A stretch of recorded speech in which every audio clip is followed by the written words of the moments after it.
Why me, God? Why? Why? Why? Why? Why me, God?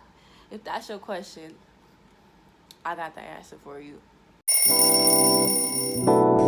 Victory. Because despite what I went through, you see, I won. I didn't lose. You see, my pain, it didn't break me. It made me. You see, I realized. I think it's time to wake it up. Wake up, wake up.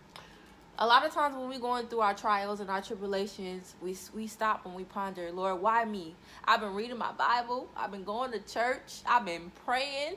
I ain't did nothing wrong. I ain't stole. I ain't ate sweets. I eat my fruits. I eat my vegetables.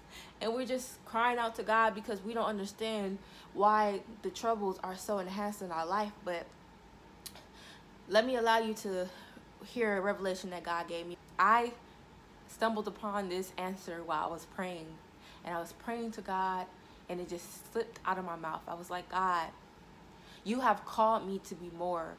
You have not called me to a reprobate mind. And when I said that, it was like, woo! It was like a revelation, because I was like, dang, God, the reason why we go through the things we go through is because God, he calls us to be more. He could turn us over to our desires and cause us to be in a reprobate mind, but instead he causes us to fight and to be put into friction whenever we're not aligned with his will. And it's just crazy, because it's like, dang, God, the way you think is not the way I think. But that's what his words say. My ways are not your ways. My thoughts are not your thoughts.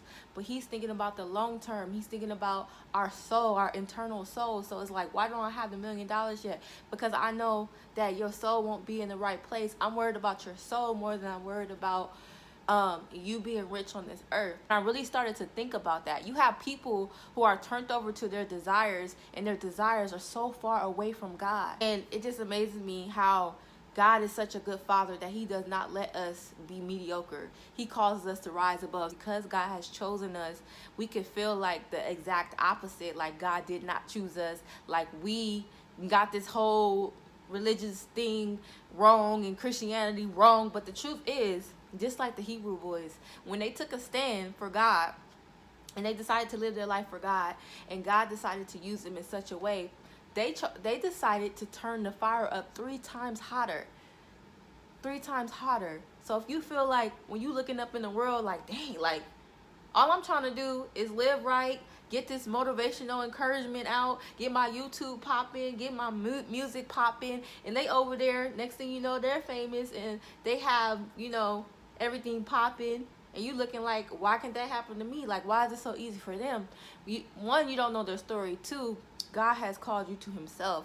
He's called you to be more than what you see in the world. So a lot of times that comes with a hotter fire. But let me tell you something. When you come out of that fire, you will not smell like ash.